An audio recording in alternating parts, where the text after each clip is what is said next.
Hello vinyl community, this is Randy back today with another video. Today I'm going to do an entry in the Blue Note 1500 series. 1500 series is a series of videos that was modeled after the 4000 series of videos that was started by Rob at Sound Strange, Dave at Local Bandography, and Sherv at Julius Jabbar, I think over a year ago. That series is still ongoing. They've had a lot of contributors to that series. One of the contributors is Steven in the bass clef, and so he came up with the idea of doing the same sort of series with the 1500 series, Blue Note 1500s, which were an earlier group of albums from the mid-50s, I think. So today's record is introducing Johnny Griffin, Blue Note number 1533.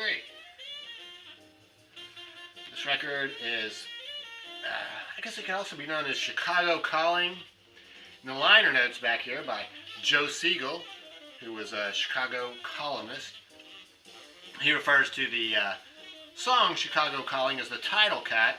So I don't know, maybe that was originally going to be the title and then Blue Note decided to switch it, or I don't know what happened with that. But yeah, introducing Johnny Griffin, I guess, is the official name of this album. This is, I would describe this as a hard bop album. Johnny Griffin is a tenor sax player. He was born in 1928 in Chicago. Grew up there, went to high school there. Started playing clarinet and then alto sax in his high school band. I learned that within 3 days after his high school graduation, he went on the road with the Lionel Hampton Big Band. So, yeah, trained with Lionel Hampton when he was, I guess, like 18 years old or something, 17 years old.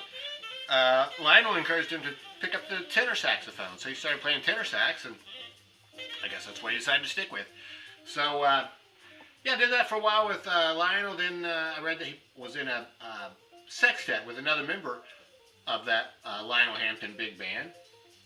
I guess they continued on in the late 40s, and then he was in the Army for a couple of years. I assume he probably was drafted. I don't really know about that, but was in the Army for a couple of years and got out in the early 1950s.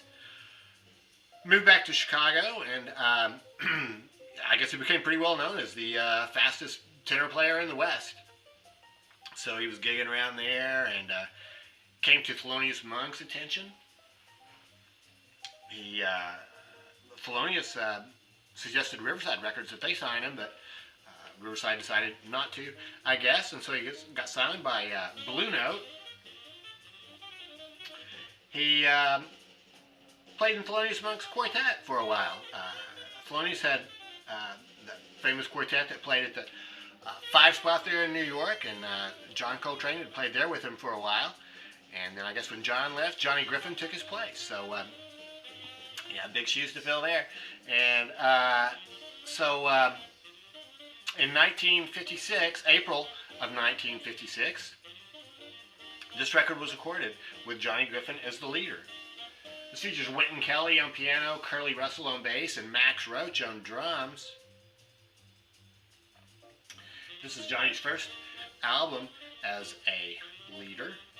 There are 3 originals on here, all written by Johnny Griffin. They are called Mildew, Chicago Calling, and Nice and Easy. We just now heard Mildew. We're about to start hearing Chicago Calling. You can hear in this song that there's a little bit more of a swinging feel to this one than there was in the hard bop song of Mildew, the very first song. But yeah, it was very kind of a laid back, yeah, I'd call it a swinging type song. So it starts out with those 2 originals. There are also 3 cover songs on here.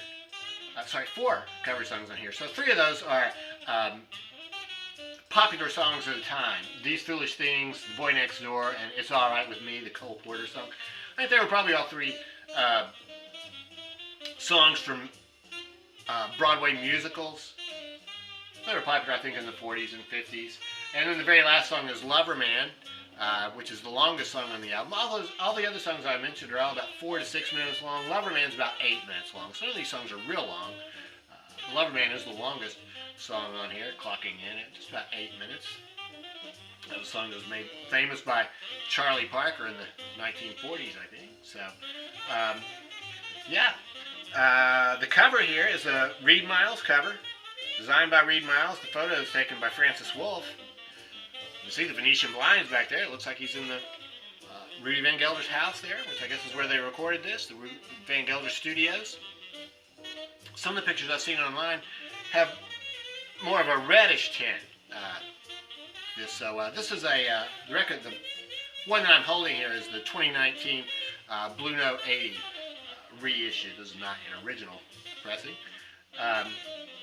Can't show you the label because we're listening to the record right now, but it's a standard Blue Note label with the Lexington Avenue address on it. So, yeah, so this album starts out with the two Johnny Griffin songs that we just mentioned. You can sort of hear what those sound like.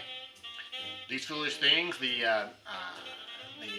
popular song of the time, is another one. They're a pretty straightforward rendition of it. I mean, I think they play it through. They play the melody, and then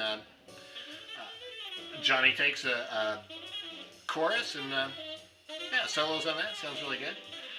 The Boy Next Door is usually sort of the slower song. Frank Sinatra did it. Is The Girl Next Door, and did a sort of the sad, slow song. But Johnny really picks up the pace on it here, and it's a really upbeat sounding song. First song on the side too is Nice and Easy, which is pretty much a straight blues song. Nice and Easy is a good title for it. It's kind of like this one that you're hearing now, Chicago Calling. It has the slower swinging type feel. You can hear that Wynton Kelly gets a nice solo in here. One thing that Johnny Griffin was well known for was throwing musical quotations into the songs.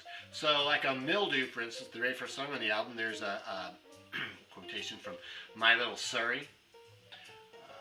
Throughout the album, there's a couple other places in here where you'll hear some familiar some musical phrases from other songs. One thing that's really cool on here too is that when Johnny Griffin does some of his solos, especially when he takes on some of the longer solos, the really fast ones, like, well, for instance, on Loverman, there's at least one time. Also in These Foolish Things, he'll be playing that long solo, and then at the end of it, you can hear somebody going, "Hey!" or just like exclaiming or something. I think it's probably Max Roach. He's just overwhelmed by the solo that he's just heard. I guess it could be anybody who's in the studio there. It's not really identified who it is, but yeah, I think they're overcome by Johnny Griffin's solos. Yeah, he's a real speed merchant. So, yeah, after Nice and Easy, we're back to It's All Right With Me, the Cole Porter song. And once again, pretty straightforward rendition of that one. And then, for me, the highlight of the album is Loverman. Johnny Griffin does a slow, thoughtful rendition of this. You can really hear his tone. So although he's known as being a really fast player, he also has a beautiful tone on his saxophone too. It has sort of that a very full, rounded tone without the breathiness that you hear in maybe some of the other saxophone players. So yeah, that's it. 7 songs in this album, recorded in 1956, released in 1957. Classic hard bop album by tenor saxophonist Johnny Griffin. So really enjoyable. I really like this album a lot. I think it's just a classic sort of a jazz album. It's a really good mixture of originals, hard bop originals, with the popular songs of the time mixed in with it. So it makes everything sound kind of familiar to you and new at the same time.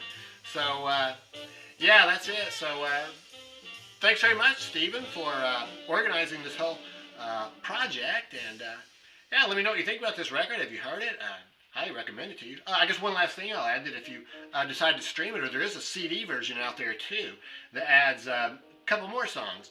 I'm not sure if they're recorded on the same date or not, but it's the other 2 songs are The Way You Look Tonight and oh gosh, there's one more sort of the jazz standard on there. So those are really good too. So yeah, CD or album, however you listen to it, very enjoyable. So, yeah, that's it. Let me know what you think. Thanks very much for watching, and yeah, I hope everybody's having a great day.